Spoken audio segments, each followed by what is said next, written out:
The next piece of evidence for the universal acceptance of the Catholic biblical canon as found in the North African Councils comes from the Sixth Ecumenical Council of Constantinople III in 681 AD. That council accepted Pope Agatho's letter, which affirms the biblical canon of the reverenced synods. Now, what other synods could Agatho be referring to, if not those of North Africa, which dealt with the scriptural canon? I'm not aware of any other synods that specifically dealt with the biblical canon between the time of the North African Councils and this Sixth Ecumenical Council. Let me know if you can think of one. So Agatho here says the biblical canon of those synods is unassailable because the Holy Spirit revealed it to the church.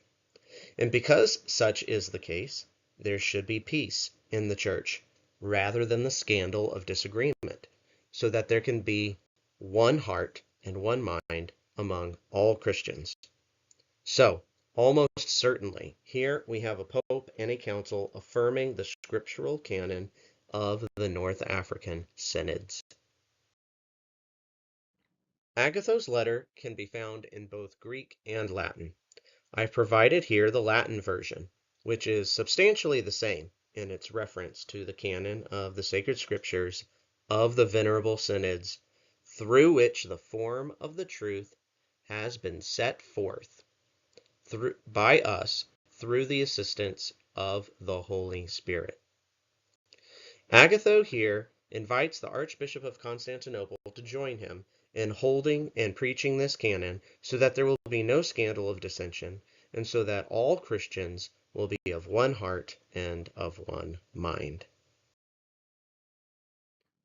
Big shout out to the Reverend Dr. Kappas and William Albrecht for their book, A Complete History of the Biblical Canon in the Greek East and Latin West. This was my source for the Greek text of Agatho's letter. Haven't read the whole thing yet, but highly encourage y'all to check it out.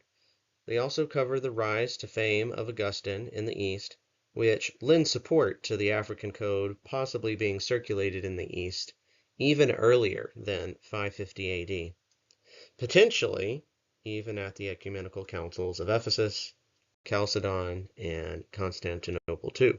But solid, concrete evidence is hard to come by before 550 with Justinian's letters.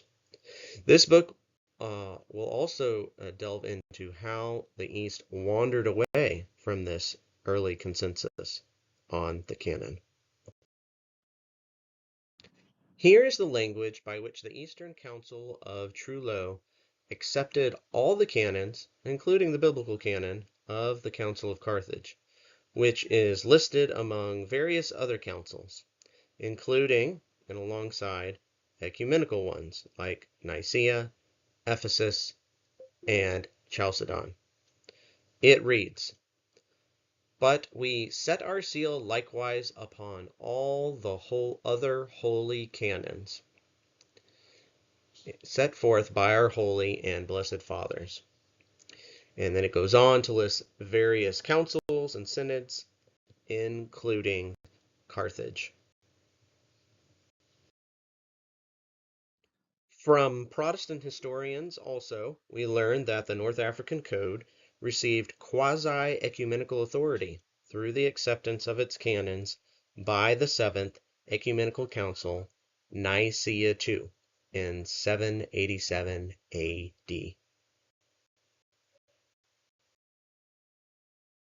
We have our last piece of evidence, the Ecumenical Council of Florence, which affirmed the canon list of the North African councils, apparently without any controversy or debate.